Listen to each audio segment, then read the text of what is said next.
بدأ مجلس إدارة النادي الأهلي برئاسة محمود الخطيب يستشعر الخطر من تصرفات فوزي لقجع رئيس الاتحاد المغربي لكرة القدم للتصعيد ضد القلعة الحمراء ومحاولة إقصاء الفريق من دوري أبطال إفريقيا.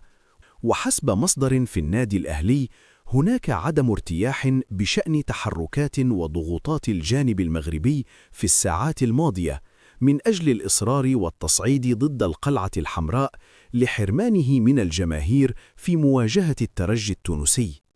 ودفع ذلك إدارة النادي الأهلي برئاسة محمود الخطيب للتواصل مع هاني أبو ريدة رئيس الاتحاد المصري لكرة القدم للتحرك لإنقاذ الفريق من التحركات الغريبة التي تحدث من جانب كاف.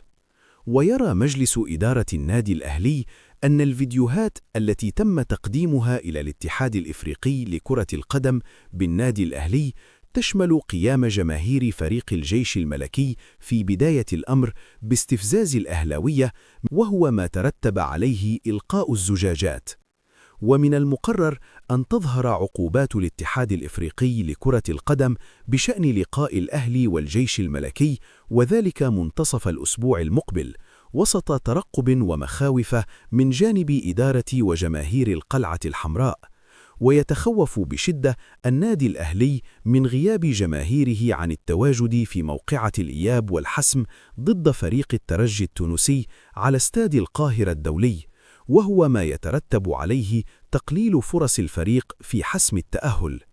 والمفاجأة هي تأكد مجلس الخطيب من وجود ضغوطات مغربية بشدة على كاف من أجل إفقاد النادي الأهلي فرصة تواجد جماهيره في الدور ربع النهائي، وهو ما يعزز من فرص نهضة بركان والجيش الملكي في المنافسة على اللقب على المدى البعيد حال خروج المارد الأحمر مبكرا من صراع المنافسة على اللقب القاري.